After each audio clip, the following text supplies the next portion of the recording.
C'est une période bien étrange que nous vivons, où se percute la commémoration en grande pompe du 80e anniversaire de la fin de la Deuxième Guerre mondiale et la réapparition de ces démons dont le destin devait être scellé justement par l'armistice de 1945. La sentence se voulait définitive, plus jamais ça. Et pourtant, le nationalisme, l'antisémitisme, le retour des empires belliqueux, les massacres de populations civiles, l'affaiblissement des organisations internationales ne sont que quelques symptômes. Souffrons-nous donc d'amnésie ? Aujourd'hui, le Jour du Seigneur ouvre le dossier 3945. Pourquoi continuer à faire mémoire ? S'il s'agit d'honorer les combattants ou les victimes de cette page sombre de l'histoire, nous sommes en effet à un moment de bascule, car leur présence s'efface. Leur voix également, celle de ceux qui peuvent dire « je l'ai vécu ». Il y a quelques jours, l'historien Pierre Nora, qui était de cela, est décédé. Il disait que l'histoire s'est toujours écrite en fonction de ce que l'avenir nous dictait de retenir du passé. Mais l'avenir, nous le sentons en cette période de grands bouleversements, se joue aujourd'hui. 80 ans après la Deuxième Guerre mondiale, sommes-nous donc arrivés à la date d'obsolescence programmée des idéaux de ceux qui ont bataillé pour la paix, pour reconstruire l'Europe et le monde. Et qu'est-ce que le monde d'aujourd'hui nous impose de retenir du passé ? C'est notre dossier du jour. Car il y a aussi une dimension spirituelle dans ce travail de mémoire. C'est ce que nous allons voir ce matin avant de vivre la messe. Ça sera dans 30 minutes en Belgique, à Orpe-le-Grand, où s'est déroulée la première bataille de chars de la Seconde Guerre mondiale. Bonjour à toutes et bonjour à tous. Bonjour à vous et bienvenue, Jérôme Cordelier. Bonjour David. C'est un plaisir de vous recevoir sur ce plateau. Plaisir partagé, merci. Eh bien, bienvenue encore une fois. Rédacteur en chef au Point, fin connaisseur de la Seconde Guerre mondiale et auteur de 2 livres historiques passionnants sur cette période. D'abord sur la résistance chrétienne pendant la guerre.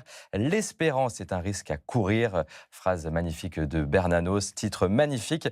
Chez Calman Levy est disponible en poche. Et sur le rôle des chrétiens dans la reconstruction de l'Europe après le chaos de la guerre. C'est important, c'est aussi l'espérance chrétienne après la nuit chez Calman Levy également. Alors on l'a entendu dans l'éditorial d'Éric Paillet, on a fêté partout en Europe les 80 ans de la fin de la Seconde Guerre mondiale. On pensait que le douloureux souvenir de la guerre nous garantissait une paix presque éternelle, j'ai envie de dire. Eh bien non, la guerre est aux portes de l'Europe, voire même en Europe.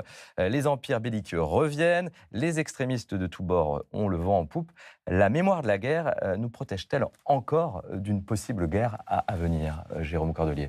Vaste question, évidemment. On voit bien qu'on est rentré, vous l'avez dit, dans l'ère des prédateurs, c'est-à-dire un retour des autocraties. Donc on voit bien qu'il faut qu'ils se mettent en place, comme ça s'est passé au début de la Seconde Guerre mondiale, une espèce de rempart comme ça. Il ne faut pas dire le camp du bien, mais en tout cas des remparts face au développement de systèmes totalitaires qui maintenant prennent d'autres voies que le système politique. C'est-à-dire que ce qui est intéressant, c'est que ce sont des systèmes qui sont disséminés et qui arrivent par des canaux très différents, la culture, les réseaux sociaux, l'économie. Donc c'est une offensive, on peut dire, tyrannique, puisqu'il est question de tyrannique et pas seulement de tyrannie politique, puisque c'est de la tyrannie qui agit directement sur nos vies quotidiennes.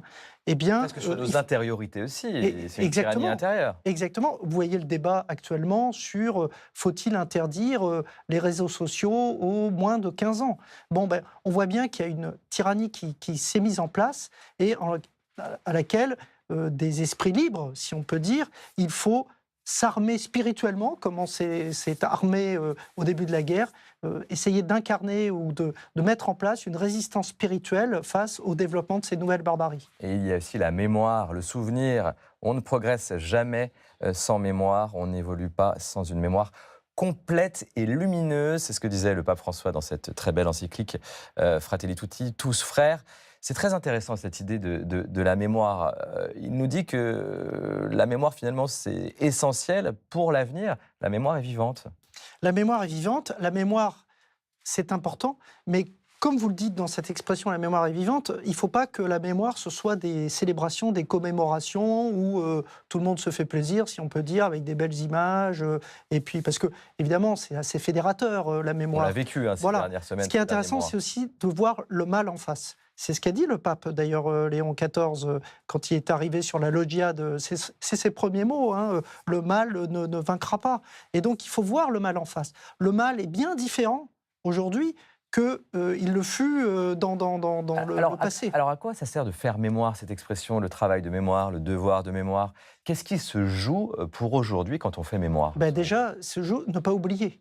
C'est-à-dire que, vous savez, je l'ai vu en étudiant cette période à la fois de la guerre et de l'après-guerre, on a mis du temps à faire mémoire. Vous savez, par exemple, les rescapés des camps... On ne voulait pas voir la réalité. On ne voulait pas voir la réalité. On ne voulait pas les entendre, ni les écouter. On ne voulait pas les entendre, on ne les croyait pas quand ils sont arrivés, et eux, de leur côté, ne voulaient pas justement être dans un côté macabre, le côté sombre de leur vie. Donc ils voulaient vivre, ils aspiraient.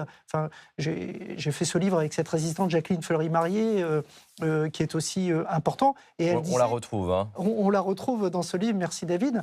Et en fait, elle dit, nous, quand on est revenu de Ravensbrück, on voulait vivre. Elle dit, moi j'avais 20 ans, je voulais faire des choses, je voulais être complètement pleinement dans la vie. Donc, ils ne voulaient pas revenir sans arrêt, parce que revenir sans arrêt à une mémoire et un passé affligeant, aux douleurs, à l'épreuve, c'est difficile. Mais maintenant, après, le temps passant, on a vu qu'évidemment, il fallait faire mémoire pour les générations futures. C'est-à-dire, on voit bien qu'en plus, avec l'offensive des fake news actuellement, sur tous les réseaux sociaux, la mémoire est un petit peu balafrée, si on peut dire.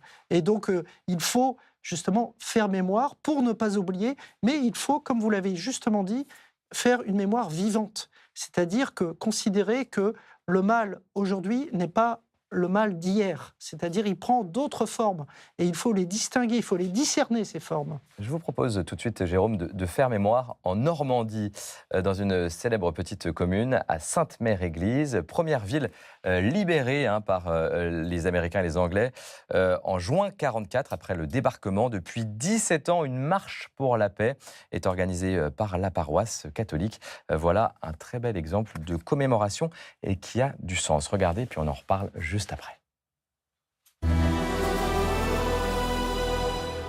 Sainte-Mère-Église, dans le département de la Manche. En juin 1944, après 4 ans d'occupation allemande, des parachutistes américains atterrissent dans le village. Beaucoup seront abattus, sauf un qui restera accroché au sommet du clocher de l'église. Après 2 jours de combats acharnés, les Allemands sont vaincus et Sainte-Mère-Église est la première commune française à être libérée. D'autres suivront. Aujourd'hui, 81 ans après les faits, plus de 500 personnes sont venues pour cette marche pour la paix organisée par la paroisse. C'est la 17e du genre, mais la première pour le père Daniel Jamelot. Cette 17e marche internationale pour la paix a pour thème « La paix, chemin d'espérance ». Il ne faut pas oublier l'histoire. L'histoire a son importance et on voit bien que par l'actualité internationale d'aujourd'hui, commémorer, c'est important.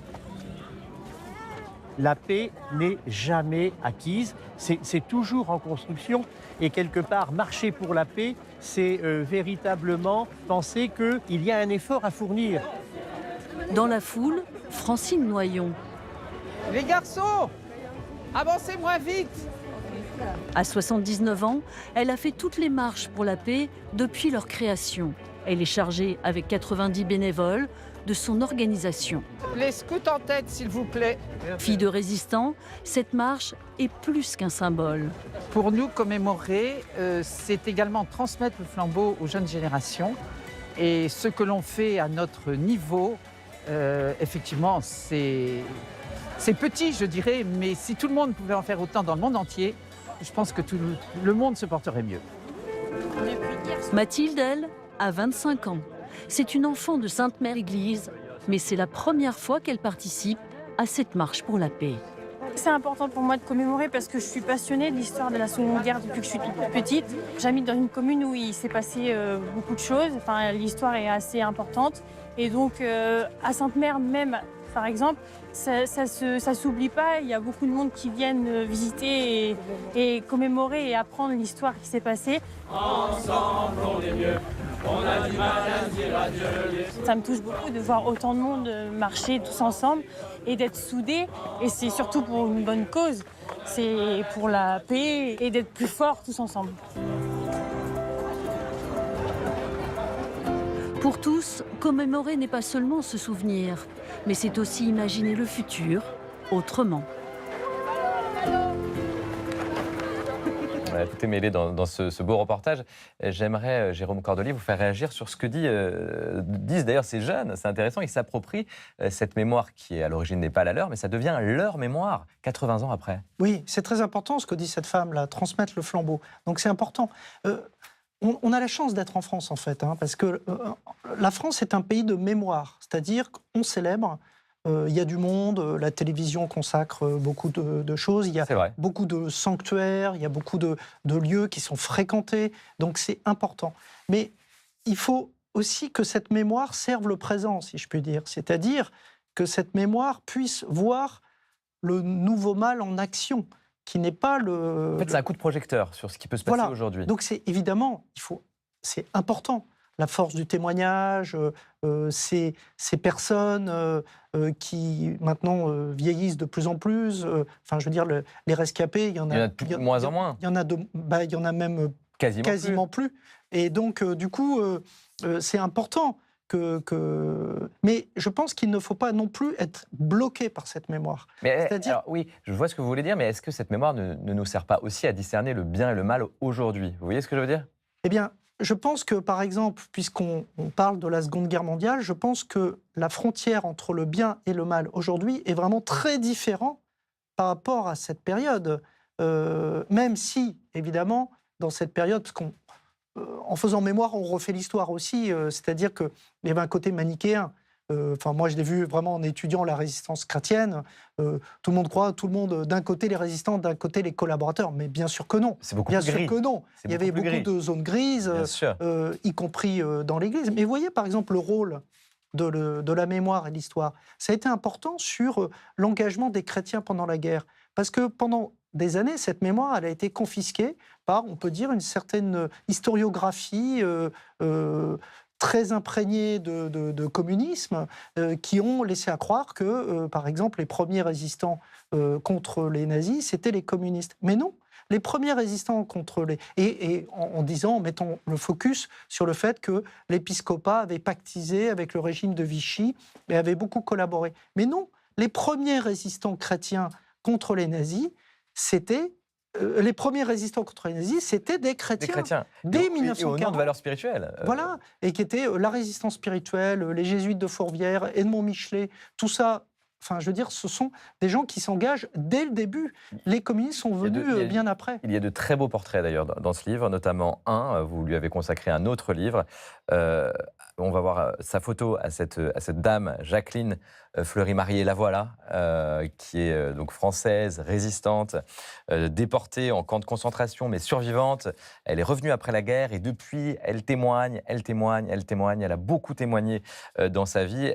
Elle-même, elle a fait face en effet à ce récit qu'on ne voulait pas entendre. Elle a dû se battre pour cette mémoire. En quoi elle est un exemple pour nous aujourd'hui, cette dame, cette ancienne résistante? C'est un exemple parce qu'elle est vivante. Je dis ça, mais elle est vivante, elle a 102 ans. C'est une femme absolument formidable, mais elle est vivante aussi par sa parole.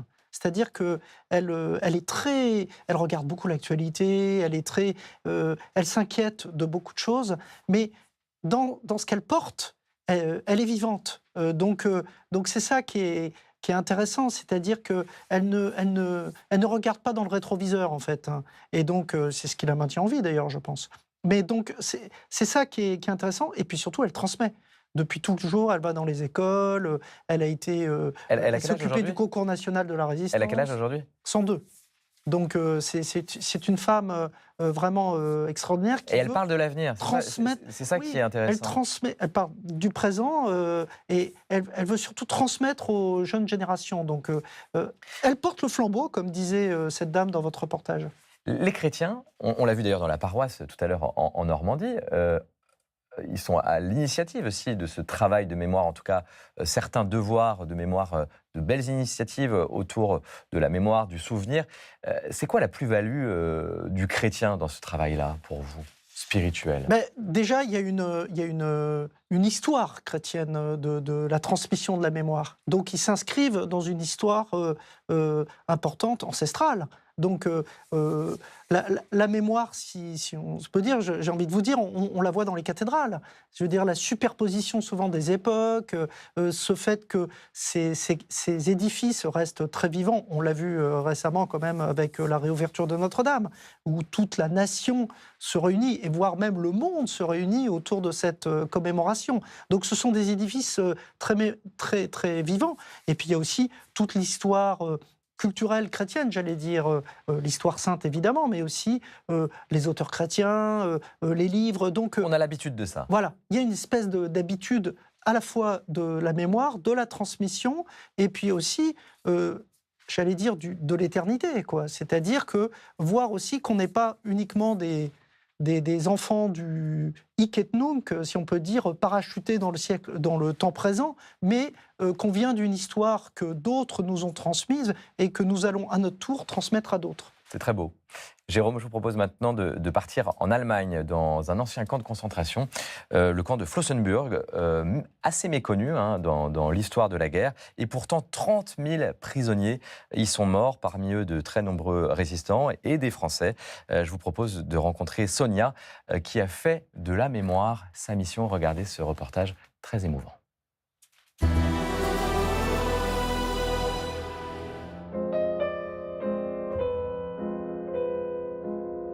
Nous sommes ici au mémorial du camp de concentration de Flossenbürg, en Bavière. Ici se trouvait un camp des nazis de 1938 à 1945. Ce camp a été fondé à cause des gisements de granit qui existent ici dans la région. Ce granit était important pour les nazis pour construire les bâtiments représentatifs à Nuremberg ou à Berlin. C'était un travail très dur et épuisant. Au total, 100 000 prisonniers. Il y avait à peu près 5 000 Français. La plupart d'entre eux étaient de la résistance. Tout le monde voulait plus ou moins oublier et cacher cette histoire difficile. Et personne ne voulait prendre la responsabilité des crimes. Alors ce qui s'est passé, c'est vraiment qu'on a démoli beaucoup de bâtiments, qu'on a réutilisé l'endroit pour construire des maisons privées pour des réfugiés allemands venant de l'Est. Et la majorité de la société ne se posait pas la question de savoir qu'est-ce qui s'est passé, qui en était responsable. À partir des années 80, je dirais, lentement, plus de gens s'intéressaient au passé de cet endroit. Ce qui est important pour nous, c'est vraiment de créer un espace pour les visiteurs où on peut discuter ouvertement, librement, échanger des idées. Comme ça. D'ici, on peut vraiment voir un peu le développement du camp après la guerre. Je vais commencer par vous montrer une photo qui a été prise ici en haut. Et c'est notre vue qu'on a, mais en 1945. Ça fait une prise de conscience collective de se rendre compte à quel point ces lieux sont des lieux de souffrance et à quel point c'est important de les préserver et de les montrer au public. Voilà là, la vallée de la mort. C'est le contrebas du camp. Alors on voit les miradors qui existent toujours, sont d'origine. Ce petit bâtiment ici en bas, ce qui était le four crématoire, le bâtiment où on brûlait les corps. On a créé des stèles pour commémorer de différentes nations. On a vraiment ramassé ce qu'on pouvait trouver comme cendres et ossements aussi de ces corps des brûlés pour en former une pyramide qu'on voit là. Quand je suis ici avec des familles de disparus, d'anciens déportés, en ce moment-là, ce lieu, bien sûr, devient aussi pour moi un lieu de recueillement parce que j'accompagne ces gens, ils prient pour leur grand-père, pour leurs oncles, ils cherchent une tombe qui n'existe pas, alors probablement ils se recueillent autour de cette pyramide et les âmes des morts peuvent monter vers les cieux par la chapelle. Émogé, René, matricule 40 094. Eva, Moco, matricule Ludwig, 63 741. 1133. Carlson, Stéphane, Moss, matricule Heinz, 29 matricule 863. 31 93. Et pour aller plus loin dans ce camp de Flossenbürg, je vous propose de retrouver un long reportage sur notre plateforme numérique pour revivre une journée mémorielle bouleversante, Flossenbürg, où nous aurions dû célébrer la messe en direct il y a un mois à peu près, mais l'actualité romaine, bien sûr, nous a fait vivre la messe au Vatican. C'est très beau ce qui se passe dans ce camp, parce que c'est un lieu de mort, Jérôme, mais c'est aussi un lieu de vie. Oui, exactement. C'est ça la magie de ce lieu de mémoire, en fait. Et oui, et je suis frappé dans vos reportages de voir le nombre de jeunes. Donc c'est ça qui est intéressant, ça veut dire que quand même le travail se fait. Le travail a été fait, et je trouve, moi je tire mon chapeau à tous ces gens qui font vivre ces lieux et qui permettent justement à au public de venir, quoi. Notamment les profs d'histoire très motivés pour emmener les élèves. Les profs d'histoire, vous avez, on parlait tout à l'heure de Jacqueline Fleury-Marié, c'est elle qui est à l'initiative du concours national de la résistance, qui fait un tabac dans les collèges. Donc beaucoup de collégiens... Ça veut dire que les collégiens peuvent se réapproprier cette histoire, dire c'est notre histoire, c'est notre héritage. C'est notre histoire, et puis surtout, parce que encore une fois, c'est douloureux, on voit ces images. Voilà, c'est notre histoire. Et puis surtout, il faut aussi faire rempart, on peut dire, contre la désinformation et le révisionnisme historique qui maintenant prend beaucoup de formes, ce qu'on appelle les fake news maintenant. Donc c'est important quand même d'avoir un socle, une armature, une ossature mémorielle dans chaque jeune qui permet justement de mieux appréhender le présent et l'avenir. Et on voit aussi la dimension spirituelle de ce camp de Flossenbürg, de ce lieu de mémoire. Il y a une responsabilité aussi spirituelle dans ces lieux-là, dans la mémoire. La résistance spirituelle, on revient aux jésuites de Fourvière, témoignage chrétien, c'est très beau ce que dit cette femme, des âmes qui partent vers le ciel à partir de la chapelle. Par la chapelle. Et donc c'est comme une rampe de lancement comme ça, et c'est très joli. Oui. Le monde doit prêter attention à l'avertissement qui provient des victimes de la Shoah et du témoignage des survivants. C'est ce que disait Jean-Paul II au mausolée de Yad Vashem lors de cette visite à Jérusalem très émouvante du pape polonais. Je voulais qu'on conclue cet entretien avec cette phrase, parce que c'est peut-être le défi qui nous attend. Alors évidemment, aujourd'hui, il y a l'antisémitisme, le souvenir de la Shoah, mais ça dit quelque chose de ce que c'est que le travail de vérité, de mémoire, aujourd'hui, pour l'avenir. Et je me souviens justement pour ce livre où j'ai été à Yad Vashem, et donc d'abord j'étais frappé de voir le nombre de chrétiens justes qui sont célébrés à Yad Vashem. Et puisque vous parlez de Jean-Paul II, revient aussi en mémoire les mots du pape François, pape argentin, donc le pape qui n'avait pas connu la guerre, donc après Jean-Paul II et Benoît XVI, et qui avait dit « Adam, où es-tu » Vous savez, il avait fait ce discours absolument magnifique à Yad Vashem, « Adam, où es-tu » en résonance évidemment aux mots de la Genèse, en disant « Qu'as-tu fait de ton frère ?» Eh bien, je pense que voilà, c'est très important dans ce travail de mémoire de se demander tous « Adam, où es-tu et qu'as-tu fait de ton frère ?» On va terminer là-dessus. Merci Jérôme Cordelier, c'est vraiment un entretien passionnant. Je rappelle vos 2 livres. L'espérance est un risque à courir, c'est disponible en poche. Et puis, après la nuit, ces chrétiens qui ont reconstruit la France et l'Europe chez Kalman Lévy. Tout de suite, la culture. Et la culture, chez nous, bien sûr, c'est Constance de Bonaventure. Bonjour Constance. Bonjour David, bonjour. Bonjour. C'est un plaisir de vous retrouver comme chaque dimanche matin. On démarre par une expo qui s'intéresse à une grande figure de la résistance. Ça va vous parler, Jérôme. Oui, c'est une expo qui est consacrée à Daniel Cordier, compagnon de la Libération. Daniel Cordier, il est né en 1920, il a vécu un siècle très riche, très dense en événements. Et cette expo nous présente justement ces différentes vies. Regardez. Il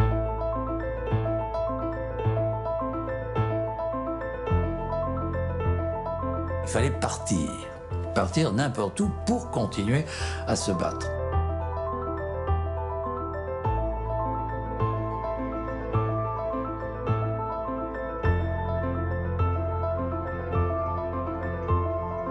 Exposition Daniel Cordier, l'espion amateur d'art, jusqu'au 13 juillet, au Musée de la Libération de Paris.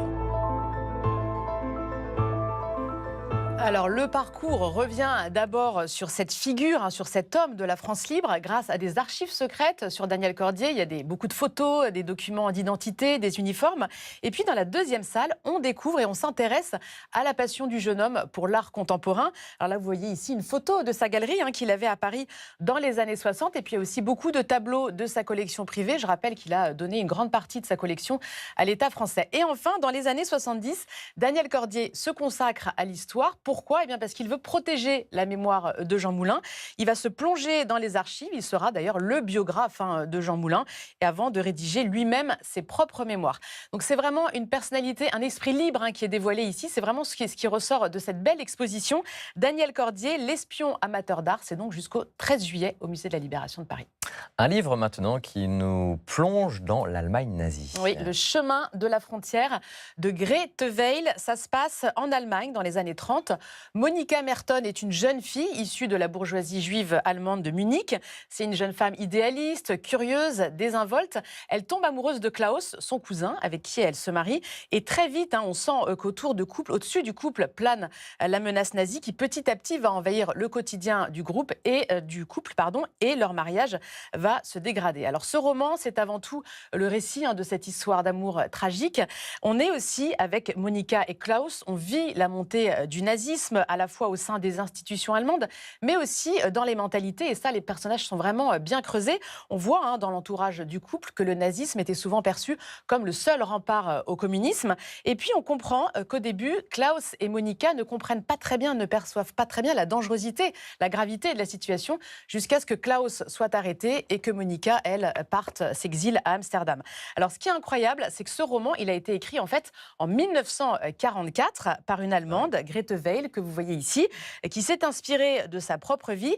Et c'est une universitaire qui a remis la main et qui a découvert un peu par hasard son manuscrit à la bibliothèque de Munich et qui donc l'a traduit. Et maintenant, il a été publié. Ça donne vraiment un texte d'une grande clairvoyance, surtout quand on sait qu'il a été écrit en 1944. Le chemin de la frontière de Grete Weil, très beau texte publié chez Gallimard.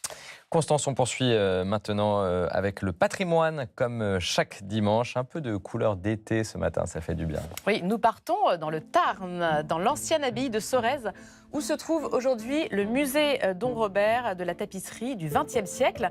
Alors c'est justement Don Robert qui va nous intéresser.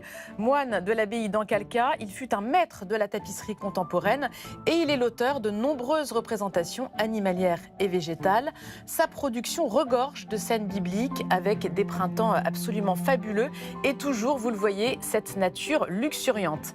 Un amour qui lui vient d'une illumination qu'il raconte avoir eue en juin 1940 lorsqu'il débarque dans une cour de ferme pleine de paons. Et là, c'est un spectacle éblouissant qui s'offre à lui et qui deviendra donc son univers pictural. Alors au-delà de son œuvre, c'est toute une méditation sur la création qui nous propose ici. Regardez cette série que vous voyez, Prairies animées, qui est une véritable ode à la nature, une nature toujours pleine de vie.